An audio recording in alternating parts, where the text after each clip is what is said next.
Hello everyone, my name is Loco and welcome to a best of 5 series of top level StarCraft 2. What I've got for you today is a Zerg versus Protoss that was played during the RSL just a couple of days ago. Now spotting right here on the left side in game number 1, playing with the red Zerg pieces, we have none other than Reynor. His opponent, all the way on the other side, playing with the blue Protoss pieces, he goes by the name of Zoun. Alrighty, now, game number 1 takes place on a map called Kill Switch. It's one of those maps that really hasn't caught on, at least when you look at all of the other SC2 tournaments going on, but I do quite like it. It's a map that has like an in-base Xel'Naga watchtower. It's really quite odd. You have all of these skinny mineral fields covering up a secondary entrance into the main, so here's the regular ramp right over here, and then obviously from the natural you have one leading down that way, but you have a giant additional entrance or exit into the main, and then also a good old Xel'Naga watchtower with some slow circles right next to it. I quite like this layout. Furthermore, you do have these skinny mineral fields as well, creating a secondary exit to the natural. And this is something that we have seen come into play quite a bit. The watchtower, mostly ignored. Technically what you can do, and I feel like this is actually not a terrible idea, is just mine out a few of them and just have like one Zergling, in Reynor's case, like idle over here on the watchtower, and you can get quite a bit of vision that way. Likewise, of course, you can do the same thing as well as Zoun, but we don't usually see that until quite a bit later. But the rocks right over here, the cooling tower that can be destroyed, the mineral fields that can be mined out, this map in general tends to have some very interesting strategies. Now, I've heard that this series is a banger, so we'll have to find out together exactly what ended up going down. Thus far, looking at the build orders, everything is very normal. Reynor opting to go for the hatchery on the low ground, Kijkwijzer spawning pool inside of the main base. He did not mine quite enough here to go for any sort of Zergling speed or anything along those lines. This is something to keep in mind here, because normally you mine out 100 gas right away, but Reynor is purposefully, like this is certainly not a mistake, he is purposefully mining it with only one drone.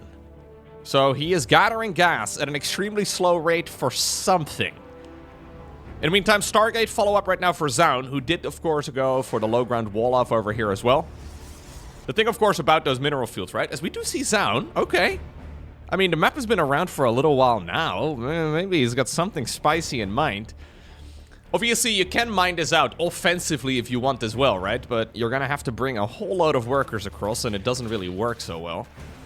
But it is a nice idea to create more space as the map goes on. Now, a drone did sneak down to the low ground all the way around. This does mean that Reynor will have to mine out those mineral fields there to the right of his natural, just to be able to access that base a little bit easier. I would imagine creep going that way as well. One tumor over here would make a lot of sense. Okay. Oracle already coming up. And look at that. Oh, you don't even have to mine out all of the mineral fields. This is enough. Probius over here digging out a little pocket just to be able to get more vision. And when you think about it, this is a bit of a no-brainer, right? I mean, the odds of Zerg going for a drop are pretty low. But you may as well. Okay. Now, for now, that third hatch is very disconnected from everything else. Oracle is dodging the slow circle there in the middle of the map, but because of it, it did fly past the Overlord. So I would imagine, yep, already the Queens are indeed getting into position to try and shut this sort of thing down. Reynor, by the way, did already create a small little path that way. Maybe that's how the drone ended up going down to the low ground previously. Looking at the minimap, it kind of... If you look at just the minimap, it kind of looks like he can't go down that way, Nat. But he is slowly mining out these skinny mineral fields, which will give him access to the third base a little bit more easily. First drone arriving to mine is instead going to be turned into a spore crawler, and now with the queens joining together, I don't think that these oracles are going to be able to achieve all too much. And so far, the defense here from Reynor has been spot on. He did, by the way, add additional workers to the Kijkwijzer. So we do already have Zergling speed coming up. We've got the +1 melee researching now too. It's become quite popular lately to go into the +1 melee upgrade. A lot of Zerg players, when they go for the +1 melee, they skip out on the Roachwarren. And especially players like Shin, for example. He's a big fan of going +1 melee. And then straight into the Hydra Den with the Baneling Nest. Very aggressive mid-game pushes can be done, and obviously, +1 melee is a really, really good upgrade for Zerg to have, specifically against this So Blink Stalkers are gonna be the name of the game here. A few Zerglings are trying to find an angle, but so far the defense here from Zoun has been stellar. Reynor is making quite a few Lings, actually, just to try and stay alive, but when you're making this many, sometimes you wonder if it's actually a better idea to just spend that larva on drone production instead.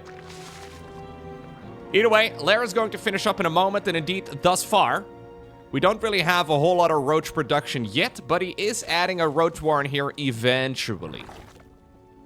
So he should be able to go into probably Ravager Ling in this case. The problem is, right, when you skip out on a roach warren, it can become extremely difficult for the Zerg player to hold many of these attacks. Now, Zoun actually is faking the third.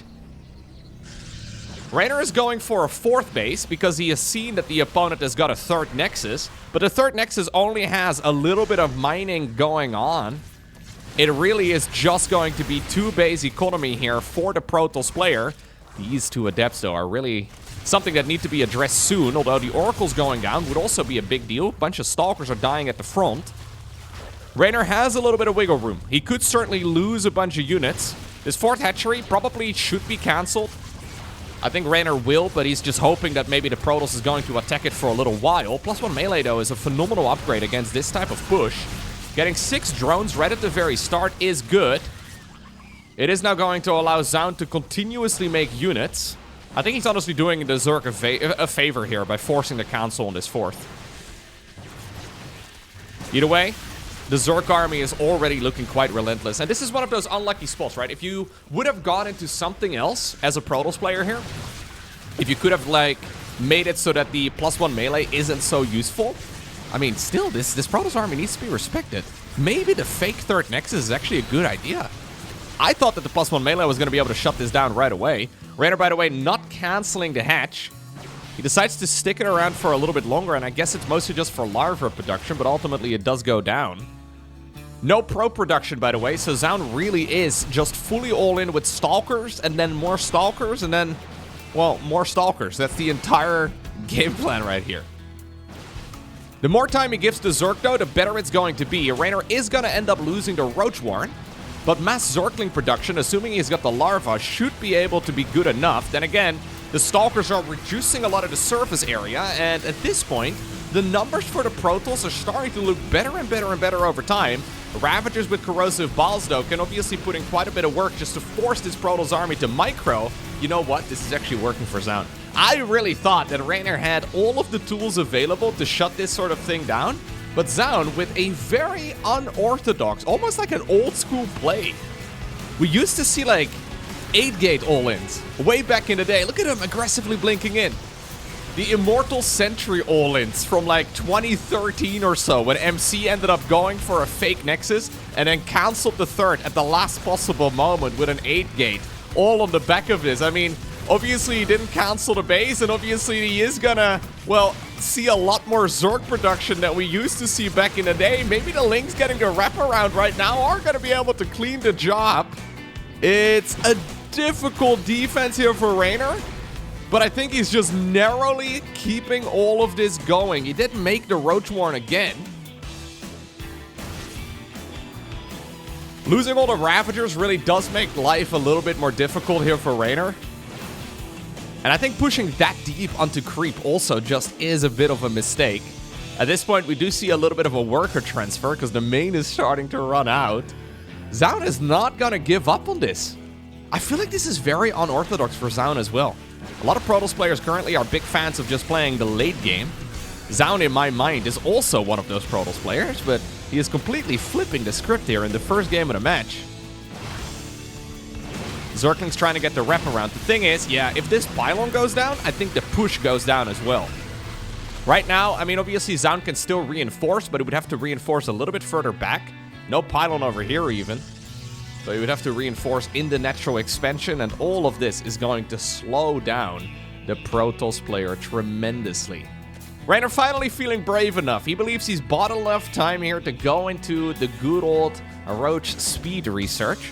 Oracle did swoop in around the site. Got a couple of kills, actually 15 kills in total on just a single unit. Reynor also sneaking out just a handful of drones. Little Zergling run by over here would be nice, but it's mostly just to force a bunch of warp-ins on the other side of the map. Effectively, what Reynor is banking on here is the income advantage over time. He has seen some mining over at the opponent's third, but he probably recognizes that it's mostly just a worker transfer from the main base. Yeah, and Zoun doesn't really have a follow-up plan. This is the caveman Protoss style right over here. Me hit Zerg with Stalker. Me make more Stalker. That's all we're doing. The Unga Bunga Protoss build. It's a little bit less sophisticated than the late game Skytel styles we have been seeing, but I think these type of engagements are really quite nice for Reynor, who by the way did finish up the Roach speed upgrade by now. So these units can actually get closer and closer and closer, and now they can actually chase down, even with Blink, the majority of the Stalkers. Nice stasis ward over there, though. More and more Stalkers get warped in. He's effectively playing mono battles, right? He made like 2 Oracles and like 5 Adepts, but that's it. Mono battles is one of my favorite custom StarCraft 2 game modes, but in this particular instance, it will not work for Zoun. Okay, that takes us to Persephone. I highly doubt that we're going to see that build order a second time. But I mean, if you're a ladder hero, maybe you're a Protoss player on the ladder right now and you're sick of winning against Zerg with your late game Skytel's armies. Well, you know what? If you want the games to go by a little bit quicker, rather than a 25-minute slugfest each time, okay, maybe that's as a Zerg player, it's frustrating, okay, sometimes, at the very least, to face off against the Skytel's death balls. Honestly, it's a sick alternative. If you want to go for a more simplistic approach, yeah, I feel like it's one of those builds that's better the higher up on the ladder, though. It probably peaks in around Master League, maybe low Grandmaster or so, because it does require a read from the opponent. Reynor needed to see the third Nexus, at which point Zoun could fake it, right? But if you go up against, I don't know, say you're playing in Gold League and your opponent doesn't scout anyways, it doesn't really matter so much if you try to fake the third, because at that point you're probably just throwing away 400 minerals for no apparent reason at all. Look at this. We are being so dirty here. Zoun is completely flipping the script. This is an exceptionally fast Glaive Adept upgrade. Generally speaking, it's a Stargate into a Twilight Council, and then eventually the Glaive's Research. This is 3.5 minutes in, and the upgrade is already, like, what, a quarter of the way done. This is not something we normally see, but maybe Zoun has made, I don't know, maybe he made dinner reservations or something, and he put aside 20 minutes to play the best of 5? I don't know. But maybe he's got a date, who knows? I'm just kidding. StarCraft 2 players don't even go outside. But this is going to be another quick attempt at a quick win. Didn't work out so well in the last game, although it was incredibly close. Maybe he's blaming some of the missed micro there, because some of the Stalkers certainly could have been controlled ever so slightly better. I would have loved to see, for example, MaxSpecs try to control some of those units. But let's see. Honestly, when's the last time, as we do have a perfect setup here by Reynor, look at that, he's got Lynx patrolling. When is the last time that we have seen a Warp Prism rush in this matchup? I want to say in like the last 100 games of Zerg versus Protoss that I've seen, Protoss opened up Stargate like 98%. 98 out of 100, I want to say. It is just the absolute gold standard. Sometimes we see Zerg players being a little bit cheeky, I suppose, but Oracles are incredibly good. And in the current meta, there's very little reason to go and do something else. Now, look at this. Reynor did make a full wall-off in the natural expansion. There is a third, but the third already evacuated all of the drones. Plenty of adepts available, though, to be able to break through the structure. Ooh, okay. The Prism dropped a sentry up on the high ground, force fielding the Zerg out, but the Prism did end up falling there in the end. We have another force field available, though. Brenda, step aside. Brenda, you're blocking the Lynx. Okay, wasted force field right there by Zoun, but he's already putting in work in the main base. Thus far, the worker losses have been minimized. Nice force field a second time around. This is so dirty. Imagine if the prism did not fall just now. If the queens could not have, well, reached that unit. Ultimately, I think Zerg is going to be able to clean all of this up, but it's been an absolute mess. So many losses on the side of Reynor. It's such a nice little play there from Zoun. Zoun's being a very cheeky man. One sentry, one prism, and then once more mono battles with adepts. Okay, now the problem is this was supposed to be a game-winning attack, right? Like the original game plan for Zoun was for this game to be over. But since he lost the prism, he also misplaced one of the force fields, right? He didn't really get all of the value out of that particular attack as he could have. So he's gonna have to now follow this up with something else. For now, we've got ourselves a Nexus over at the third base. He did start pro production. He's actually already going beyond the amount of workers he had in the previous game, which is kind of ironic, because this has been far more all-in than the previous game ever was. But what do you do here as Reynor, right? Reynor effectively has to now play catch-up as far as the economy goes, and that is not going to be an easy task. Are we gonna do an Immortal Sentry follow-up? Is that the plan? I mean, we have 2 Immortals, although one of them is still in the natural expansion zone. Can we wake up? Hero has never run into that problem before, okay? He would have all-army hotkeyed the Adept out of the wall off a long time ago. The Immortal would have been part of the original squad, and this attack would actually hit a little bit harder, but the Prism is going to be needed anyways. Oh my god. Don't. Pain. He did snatch the Stalkers, but the Immortal did not live up to its name. Honestly, again, a rather messy follow-up here from Zoun, and it is the type of stuff that can really hurt him. He's still going up against a world-class Zerg. Look at this, little hit squad of Reynor. He knows what he's playing against, and he knows he needs to get that prism. Okay, Zoundo spots the little hit squad of Ravagers. It takes 3 biles to kill a prism, and he was hoping to maybe catch it mid-warping. I mean, this is still not bad, though. Full wraparound, we get some decent force fields, I suppose, but this Zerg army still needs to be respected. Is Reynor, again, pulling a rabbit out of a hat? He may just have. Okay. Now, Reynor hasn't really added on a lot of workers ever since the push in the, well, good old main base. He only made a handful. Now he's really starting to add on the additional workers again. Zoun is going to be forced to play the more defensive approach right now. I do love the general strategies here, though, from Zoun. It's just a little bit messy across the board. Keep in mind that Glaive the Depths are still useful at this stage in the game.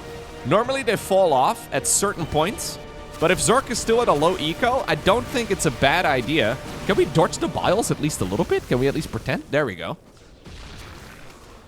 Yeah, I think Glaive the Depths are still actually a nice thing to have. He does have Blink done as well, though, so you could actually warp in both right now, and he is starting to chase this Zerg army back home. Keep in mind that Reynor does not have a lair, so he does not have roach speed, and without roach speed, he can't really stop the advancement of these Protoss units. I think Zoun can just warp in again and go for another push. He's ahead economically. He's ahead supply-wise. He's got better upgrades. He's got better tech. And even though it's been a bit of a messy game, I think he is going to be able to get the job done if this push is executed correctly. Again, an aggressive blink forward, which is just entirely unnecessary. But this time around, he does indeed get a point on the board. Next up, we find ourselves on Ultra Love. Well, we've got the Cyber Core finishing. What do we build? Normally, it's not even worth discussing, because it's always going to be a Stargate. It's a Twilight Council again. Really, Zoun? Okay. Zoun is going for the Mad Scientist approach in this particular series thus far. He's just throwing stuff at a wall and he hopes that something will stick. Genuinely, I want to say like 98, probably about 98% of the times that I've casted as EVP over the last like 5 months, it's been a Stargate build from Protoss. In this particular instance, we again have a Twilight Council. Now please note that those Twilight Council builds didn't get nerfed. It's just that the energy recharge is incredibly good for spellcasters, and therefore oracles are kind of a no-brainer. Oracle into Storm is phenomenal. We're just doing the same thing again. Okay. Well, let's see. Good old glaives. Back to back. Now, obviously, Reynor, he is a very well-rounded Zerg. He certainly doesn't have a lot of experience playing against this style lately, but obviously he's been playing this game for many, many years, and he certainly will remember a meta when Twilight Council openers like the one we're seeing in this series were the norm. But I can imagine you're also growing a little bit rusty at some point. When you're going up, especially if like a European Zerg, say you're practicing on the European ladder, like who are you playing against? Well, most likely candidates for somebody like Reynor on the ladder would be the likes of like MaxPax, Showtime. They don't go for this sort of thing. Like, that's not their approach whatsoever. Again, though, there are a few tells here for Reynor. The first tell, I mean, this may sound very obvious, but this kind of blew my mind years ago when I first got good at StarCraft, or at least tried to. The lack of an Oracle. Like, not seeing an Oracle, not having seen a Stargate unit, is a massive scout. Just knowing at this point that Protoss doesn't have a unit on your side of the map is a big tell. Now look at this. Last game, we did not have a lair until very late. So Zoun is going Glaive Adepts into Dark Shrine. There are Spore Crawlers coming up. Reynor has now seen the Prism, but I guess he is putting one-on-one together and he's crossing his fingers, hoping that he is indeed in the right. Spore Crawlers, of course, also a detector. But if the Spore Crawlers are dead, at that point, well, the Dark Templar can just destroy everything. There's no way for the Zerg to get detection. Maybe there is a small tell, though. There is a chance that he maybe looks at, like, the adept count right now and he recognizes that, like, one less than he was really supposed to have. And at that point, maybe it could be indeed a Dark Shrine because some of those resources went somewhere else. So far, though, Reynor has been making a lot of army. I think Reynor is starting to get the vibe of this series correct now. And he recognizes that indeed this is a Protoss player on a mission to end the games as quickly as possible. Now please note the worker count for both players. We're once more, by the way, bringing a sentry in. Here we go again. It's so dirty, I kind of love it. Okay, well this time around there were already Ravagers available. What about the Dark Shrine, though? Dark Templar, well, I mean, they can be warped in right now. He has seen the Spore Crawler. Zoun right there faking it. Like, he accidentally had a couple of shots go onto the Spore Crawler there. That was not a fake. That was an intentional Protoss play for certain. So many drones, though, are already dying. And Reynor, I mean, Spore Crawlers are not counter against Dark Templar or not. He's getting torn apart. Oh, it's so funny, man. Like, StarCraft 2 builds, like, that was the biggest Protoss move in what is this? Why did we just lose the freaking Prism to a Spore Crawler that we scouted 2 minutes ago? How in the world did we... Come on, Zoun. Okay, well, now the game is not over. He just lost the Prism. So, Reynor actually gets a shot.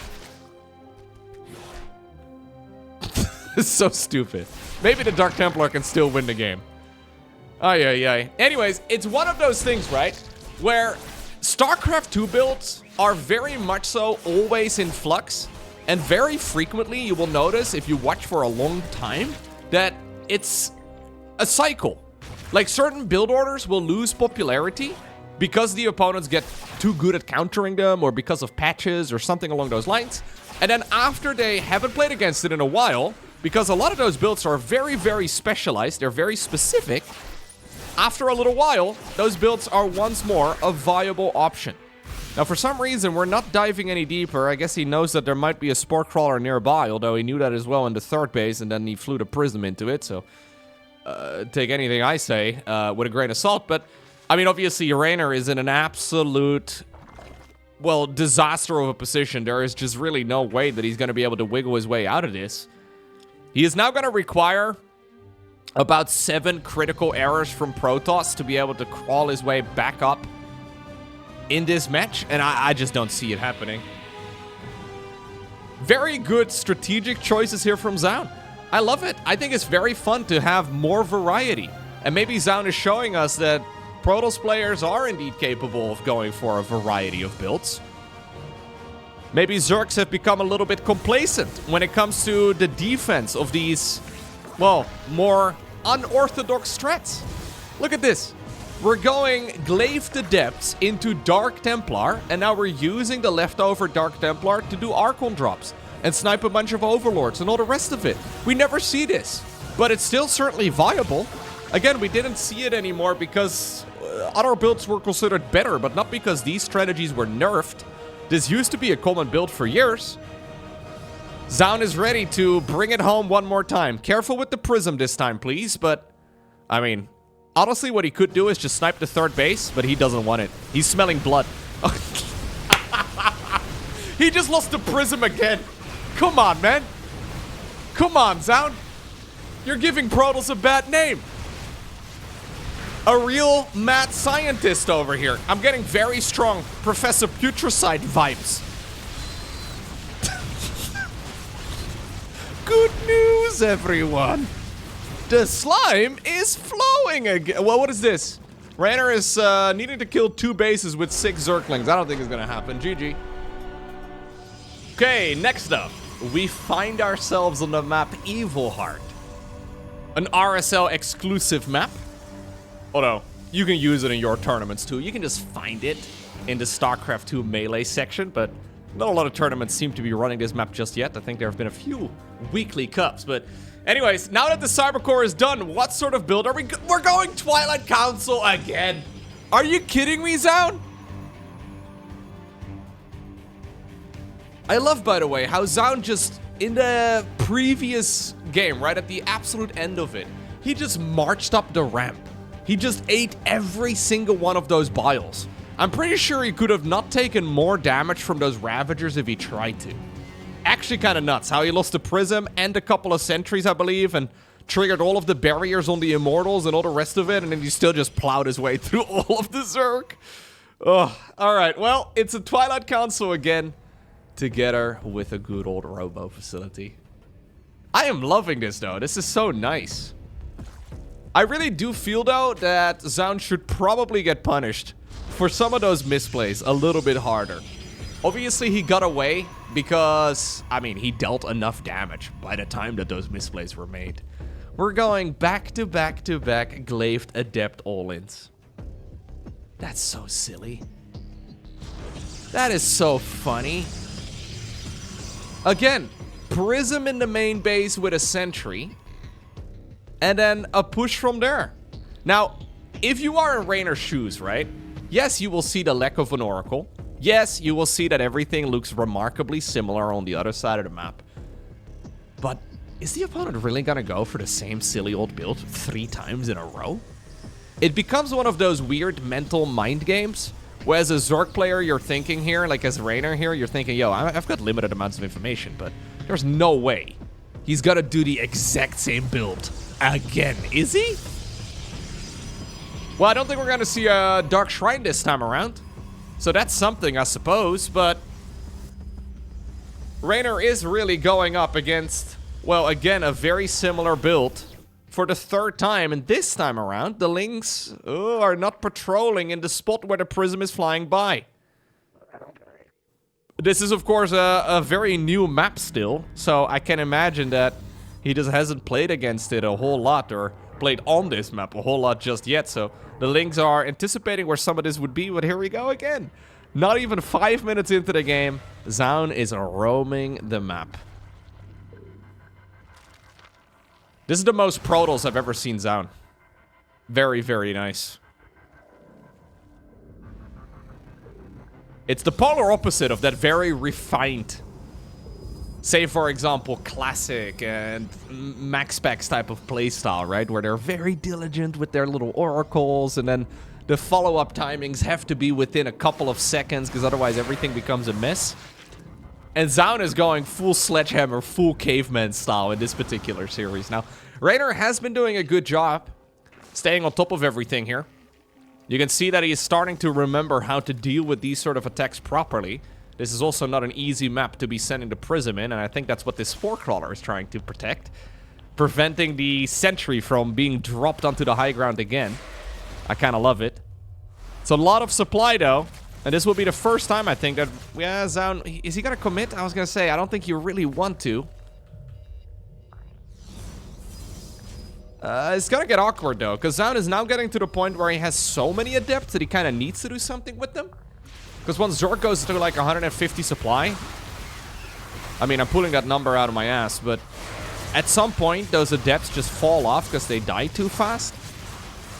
They're by no means a cost-effective unit the longer the game goes on, and here we go. Shades onto the ramp of the opponent. He is gonna find himself in a bit of a corner.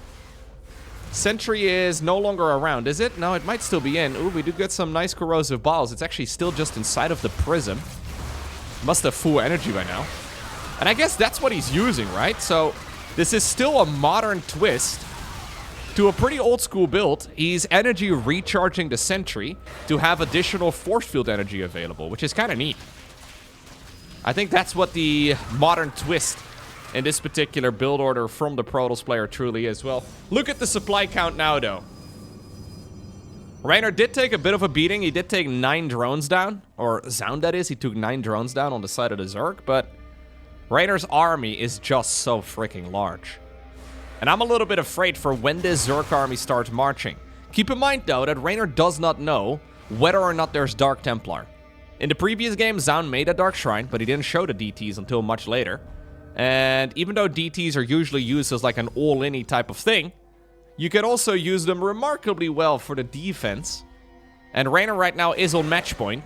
The absolute worst case scenario for him would be to march across the map and then to be met with like 5 DTs.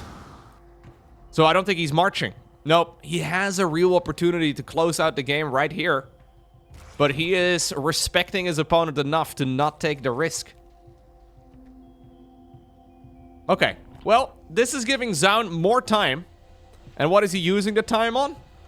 Immortal production. Do we have a third Nexus? I mean, maybe we're gonna see one now. There it is. But this is, again, a hyper-aggressive follow-up right here from the Protoss player. Lara's just about to finish for Reynor. Reynor's still relatively low, by the way, in the worker count. He is finally going to be able to pull ahead slightly. Zerglings going across the map. They're almost blending into the background right now. But they are there. Already, though, adepts over at the third Nexus, and this will be the first time that Reynor actually sees that indeed there is a third. He's still playing the dance right here with these adepts. Zoun constantly looking for opportunities to potentially shade in. That was a shade backwards, though. Those units trying to get back to safety. Okay. Reynor is going Evo Chamber together with a Baling Nest and then also Roach Speed. Very different from what we normally see. Usually, at this stage in a ZVP, the Zerg would already be thinking about going into Lurkers, right? We'd have a Hive. We're going into Lurker upgrades. We're planning on burrowing the Lurkers right next to the opponent's 4th base. None of that is the case. We have 4 Immortals, though. Oof, that's a lot. Honestly, I don't think Zoun should push. But Zoun, again, look at this. He's actually combining all of the builds right now together from the first and the second game. Now we are going into, well, effectively a fake third. Although, now that he's seen the amount of army from the opponent, he has started up the worker production once again. But up until just now, he barely had enough workers. I mean, he's at 44 probes. That's just good enough for 2 base saturation. Up until just now, he really hasn't been preparing to be mining off of the third Nexus, other than with some workers that maybe oversaturated the main base, since the main is starting to run low. What an odd game. We have a Robo Bay on the back of this too. So probably into Colossi? It's really the only thing that makes sense here. But when's the last time you've seen a Colossus in Zerg versus Protoss? Here's the thing though. Zerg is going into roly-poly banelings. Centrifugal... Oh, it's Disruptors. Disruptors against Zerg? Really? Huh. I don't actually like Disruptors in this instance very much. I think Colossi would be better. Problem with Disruptors is that they don't even one-shot roaches anymore, so their damage has been heavily nerfed over the years. I think in general against Zerg, they're just kind of eh. Especially once Zerg goes up to like...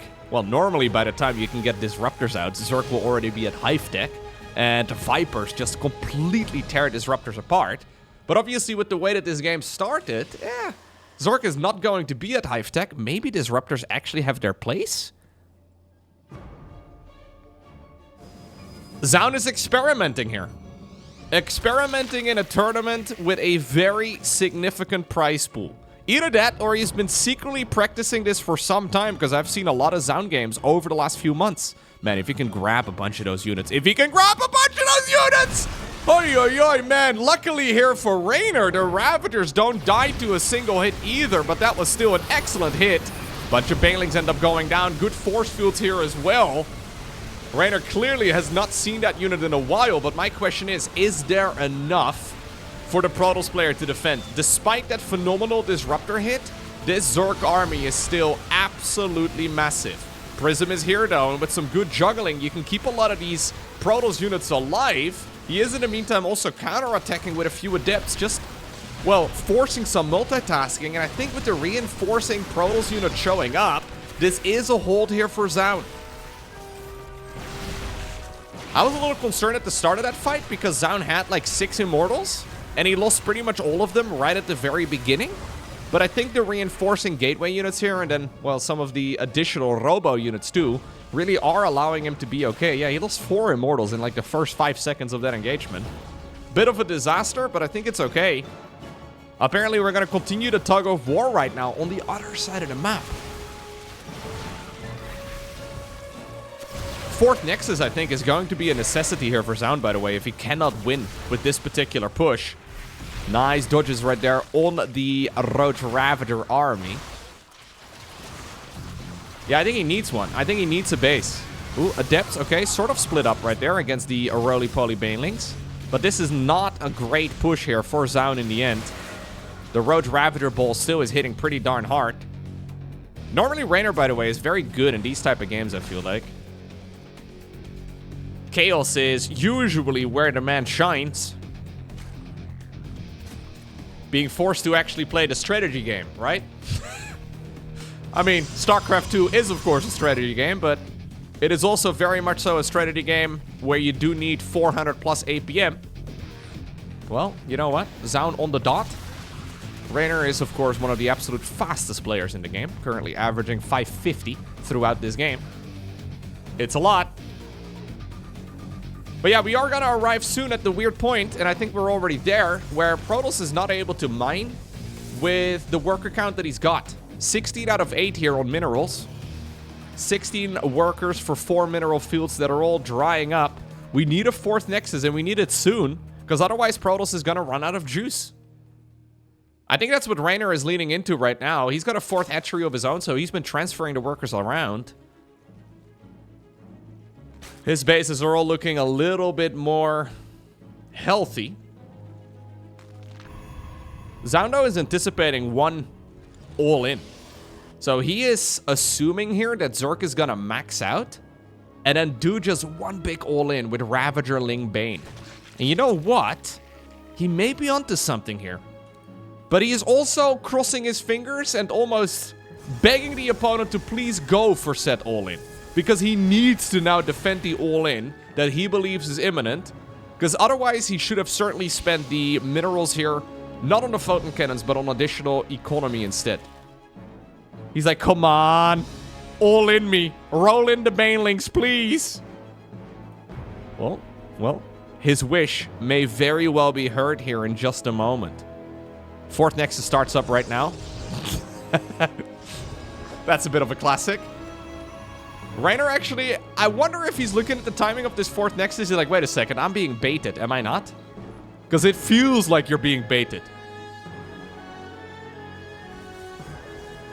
He's got a load of Ling Bane and a stupid amount of Ravagers. Okay, this 4th Nexus is going to die.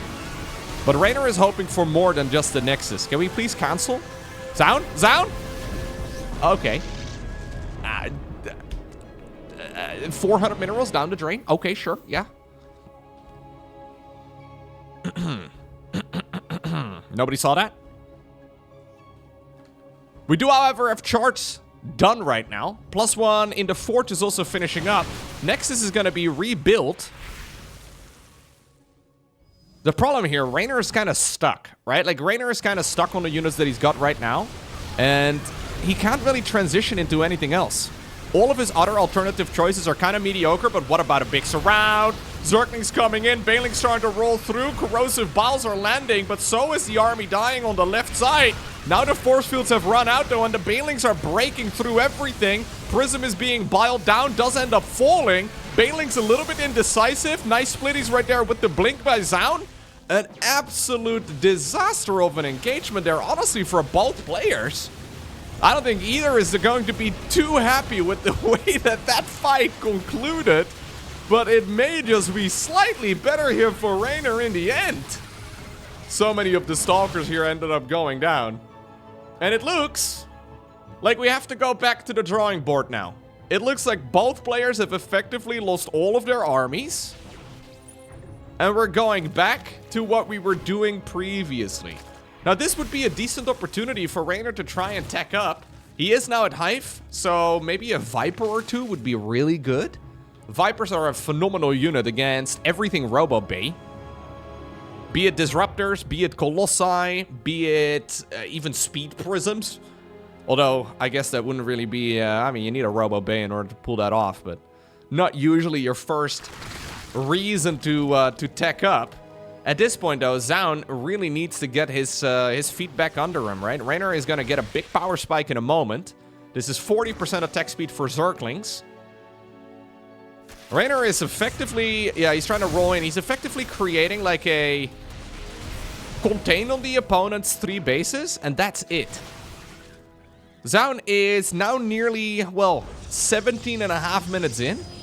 The main is fully run out. The natural is fully drying up as well. 70 minerals remaining in that one mineral field. That means that all of his mining is effectively coming from this right over here. And these minerals are also not looking too healthy anymore. So Reynor is thinking, yo, I can sit around on this tech for a while longer.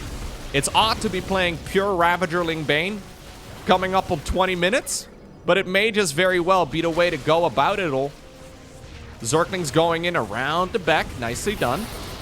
Corrosive balls are going to be necessary, but so many of the probes are starting to fall, and at this point, Zoun's economy is just absolutely down the drain. And that means that Reynor evens up the score. Next up, final game of this series. It takes place on ley lines. Twilight Council, Stargate, Robo Facility. Twilight Council, Stargate, a Robo Facility. What is it going to be, Zoun? Twilight Council. There's no way. 4 games in a row. Twilight Council as his tech of choice. I mean, honestly, across the board, Reynor has been getting better at defending it just through these games alone. In the second game of the series, he was caught off guard. In the third game, he already responded much better. In the fourth game, he didn't really even take any damage from the glaive adept. So, where do we go now? Robo Facility again? Is it going to be glaives? There's no way.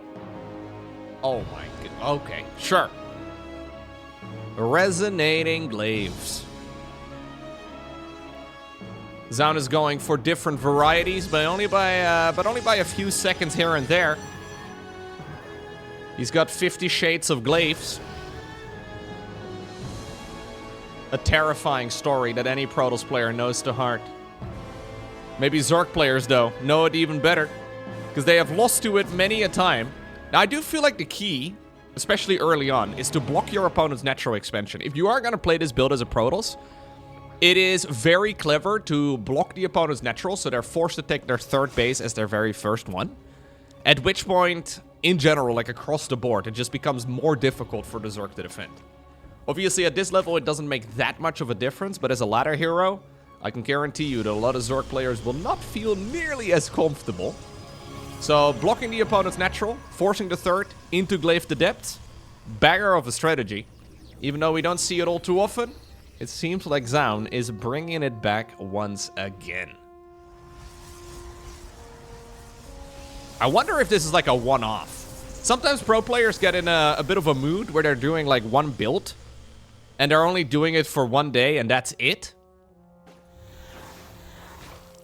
Very curious to see if Zoun is gonna now be bringing this back as like his go-to standard, or if we're just doing it to bully Reynor. I don't know. Only time will tell, I suppose.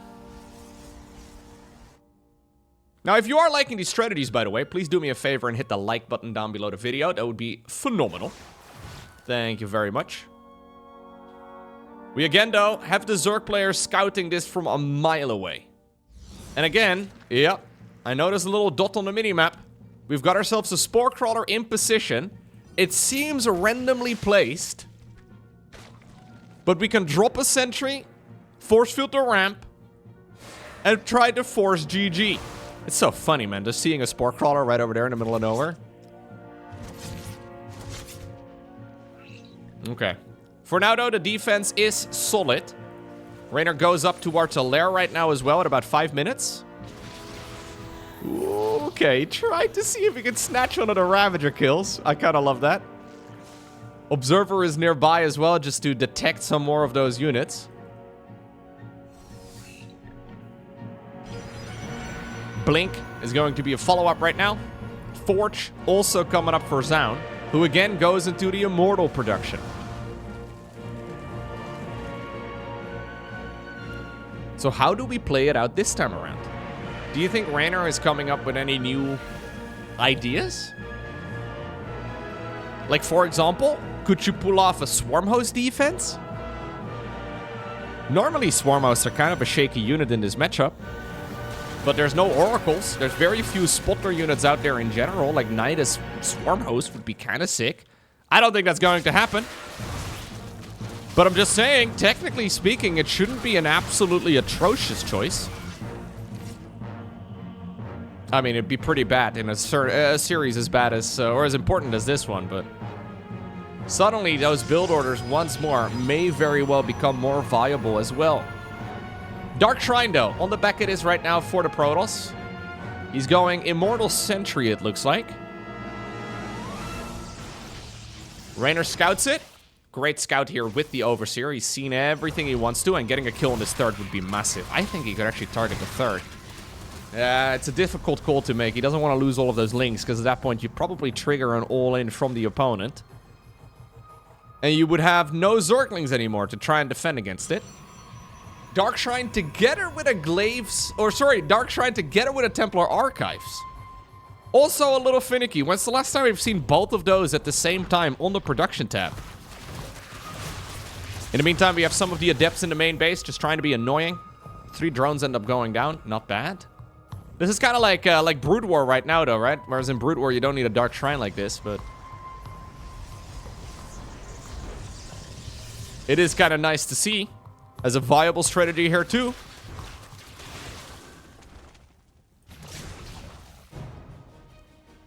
So Reynor is going to be able to finish up droning 3 bases here.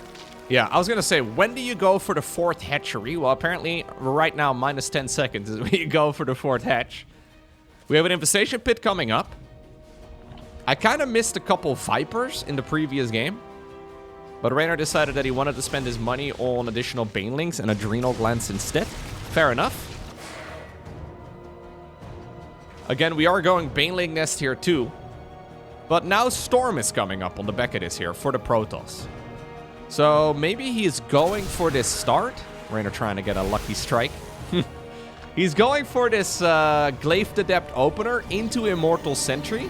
But then maybe into a normal Protoss follow-up? It's kind of funny how it's taken 5 games for us to actually see the Psystorm research coming up and finishing.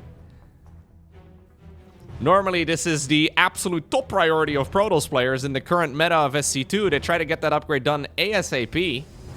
I mean, this one doesn't even really feel that late, though. There we go. Lurker Dendo for the Zerg, together with a Hive. So all the roads do lead towards the same late game in the end. It's odd. The path we took here has been very different than what we normally do, but now we're playing a macro game, although the entire dynamic of the matchup is, of course, different. Normally, the Lurkers will show up right before Tempest will. Now, normally, though, as a Protoss, you can throw down a Fleet Beacon together with a second Stargate, But now, in order to go for a fleet beacon, well, it has the requirement of having a Stargate. So that means that the Skytles transition, that normally is the follow-up here for Protoss, is going to be delayed by exactly 1 Stargate build time. And that might just be exactly what Zerg needs to be able to really get value out of the lurker attacks in particular. Reynor, though, already preparing a whole lot of lurkers right now. He doesn't have enough gas to start up the spines upgrade right over here. Now he goes for it. There we go. But he's going to have a lot more wiggle room for it. This push here, though, from the Protoss player is scary, and I think that's why Reynor decided to go for the lurker morph in first. Here we go. Is there enough for the Protoss to try and break through? I don't think so. He sees the lurkers right now. And this is the ultimate get off my lawn strategy that Zerg players can go for. And in the meantime, lovely counter-attack there too by Reynor. He snipes the 4th Nexus of the opponent. There's the fleet beacon together with a 2nd Stargate. But now, Protoss is kind of stuck on 3-base eco. And this is the type of thing that can become a disaster very, very quickly. How in the world do you now fight this Zerg army? Your current force is countered. I mean, unless you get the perfect engagement, those lurkers are only going to become more powerful. If you want to go into Tempest production, though, you really do need at least 4 base economy. Zerg is already at 4 base eco. Now, no council on that hatchery. That's a little bit rough for Reynor. But the ball is very much so in Zoun's court right now.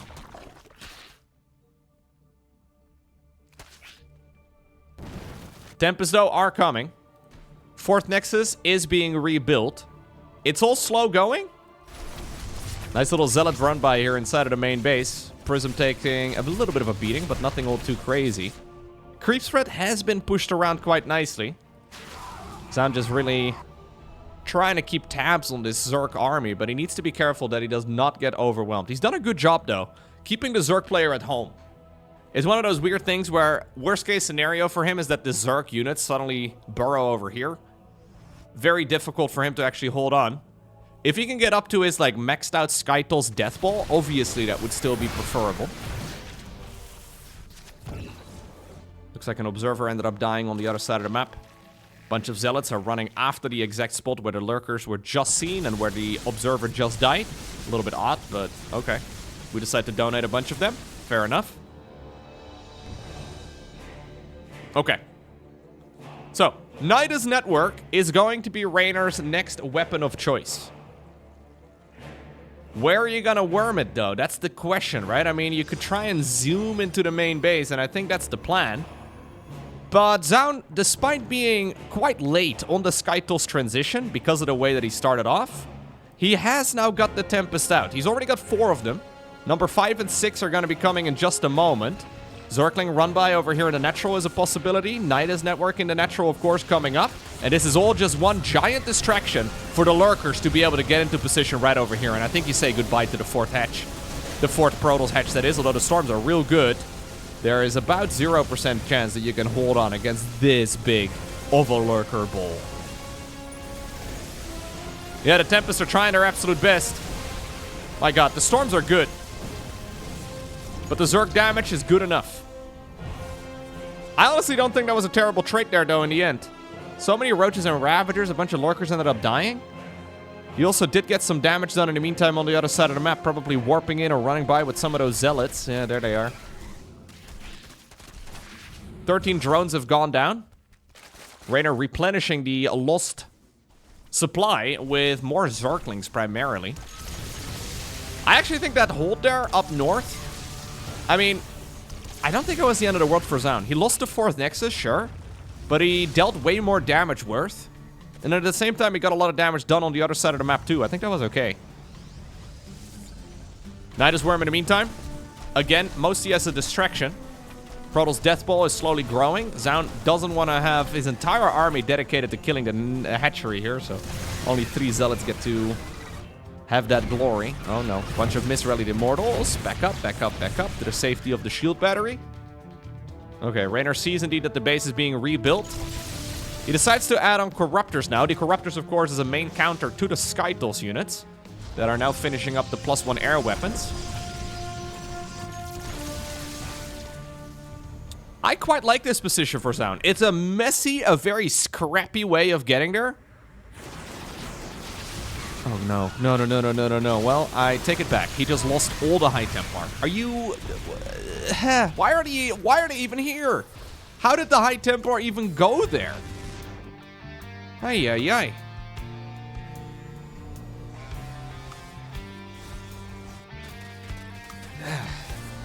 It's so silly. We see so many sloppy mistakes. I still think it's fine for him, but those type of mistakes can be absolutely game-changing.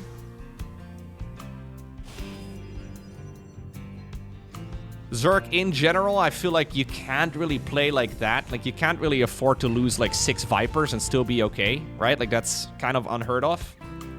I think a lot of that has to do with the way that Zerg has been balanced over the last, like, 5, 6, 7 years or so, with Serral just being so freaking good at the game. But sometimes I do kind of miss some of that more... I don't know, some of the more clean approaches from Protoss. That's just such a big blunder that really shouldn't be happening at this level of StarCraft.